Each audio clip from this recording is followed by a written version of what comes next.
Good morning everyone. So today's the chapter name is agriculture farming and its types. आज हम agriculture के कुछ types के बारे में पढ़ेंगे.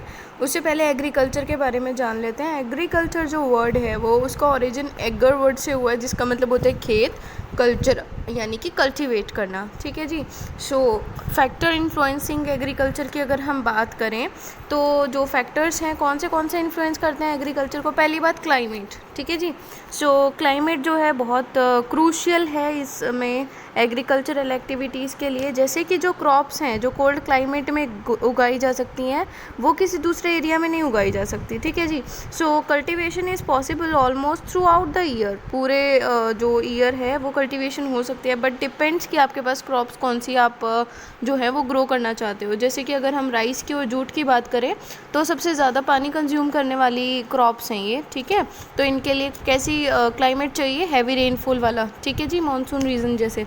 रिलीफ फीचर्स की अगर हम बात करें तो इसके अंदर एरेबल लैंड के बारे में बताया हुआ है कि ऐसी लैंड जहाँ पर जो क्रॉप्स हैं वो उगाई जाती हैं उसको एरेबल लैंड बोलते हैं. ठीक है जी. सो हिली एरियाज़ की अगर हम बात करें तो वहाँ पर जो है डेल्टास जो हैं वहाँ पर सुटेबल है. लो लाइंग लैंड जो है वहाँ पर भी सुटेबल है क्रॉप्स ग्रो करनी.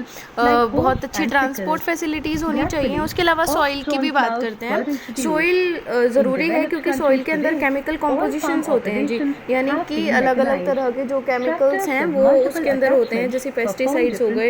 अगर हम एग्जांपल के तौर पे बात करें तो जैसे राइस है. ठीक है.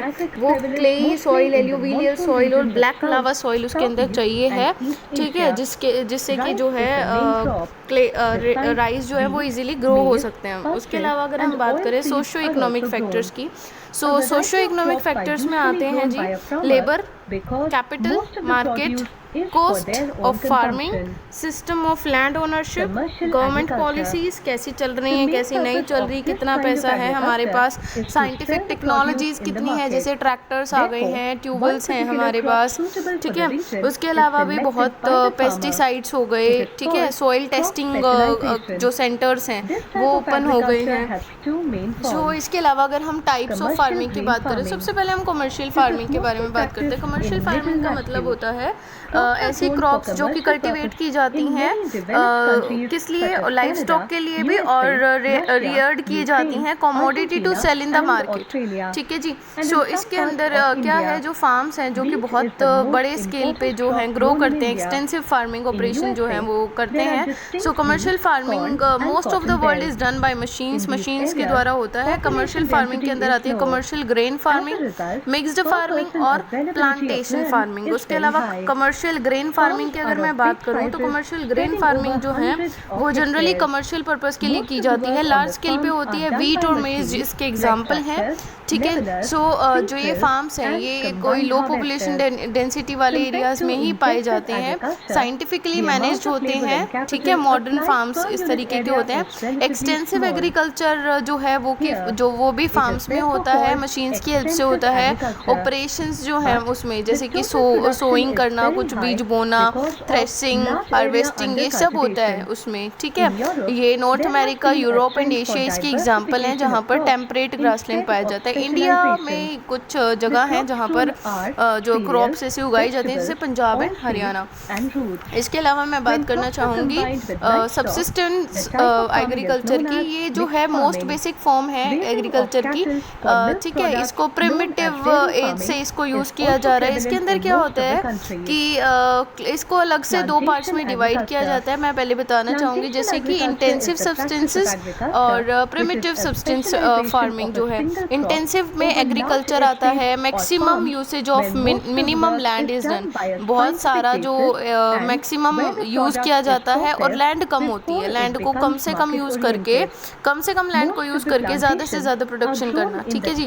सो जो फार्मर है छोटे से प्लॉट ऑफ लैंड पे सिंपल टूल्स और लेबर के साथ यूज़ करता है, ग्रो करता है कुछ भी, और एक साल के अंदर सेम प्लॉट के अंदर जो है वो कुछ ना कुछ ग्रो करता है. ठीक है. ये मोस्टली जो है चाइना, जापान, इंडिया में और एशियन की कंट्रीज़ में जो है यूज़ की जाती है ये वाली टाइप की farming. Several families are dependent on limited area of land, क्योंकि बहुत सारे जो लोग होते हैं ना उनके पास कम होती है ज़मीन. ठीक है. कुछ भी ग्रो करने के लिए. सो एक डायग्राम भी दिया हुआ है आपका पेज नंबर 159 के ऊपर, वो अच्छे से गो थ्रू कर लेना. प्रिमिटिव सस्टेंस फार्मिंग की अगर मैं बात करूँ या एग्रीकल्चर की बात करूँ, इसमें सबसे पहले आती है एग्रीकल्चर के अंदर नोमैडिक हर्डिंग और शिफ्टिंग कल्टीवेशन। नोमैडिक हर्डिंग की अगर हम बात करें तो ये बहुत कॉमन टाइप की हर्डिंग है, जो मैंने आपको नोमैड्स पढ़ाए थे चैप्टर नंबर 1-2 में। सो नोमैड्स कौन थे? वो जो एक जगह से दूसरी जगह जाते रहते थे to for the search of grazing pastures and water for their animals. उनकी जो डोमेस्टिकेशन होती थी एनिमल्स की, उनके लिए वो है इधर से उधर जाते रहते, तो इनका कोई भी मेन एरिया नहीं होता था, ठीक है जी। सो हम अगर बात करें कुछ एरियाज़ की, जैसे कि the main areas were nomadic herding कहाँ पर प्रैक्टिस की जाती है? सहारा में, सेंट्रल एशिया, मंगोलिया में, और कुछ पार्ट्स इंडिया के हैं जैसे जम्मू कश्मीर, राजस्थान, यहाँ पर नोमैडिक हर्डर्स जो हैं वो इजीली पाए जाते हैं, ठीक है। इसके अलावा अगर इसके अंदर ही शिफ्टिंग कल्टीवेशन है। शिफ्टिंग कल्टीवेशन में वही था, एक जगह से दूसरी जगह जाके और क्रॉप्स ग्रो करना। उसके अलावा ऑर्गेनिक फार्मिंग है। ऑर्गेनिक फार्मिंग में क्या होता है कि ऑर्गेनिक फार्मिंग में जो सबसे ज़्यादा मॉडर्न फार्मिंग है उससे बचने के लिए चीज़ें यूज़ की जाती हैं, ठीक है।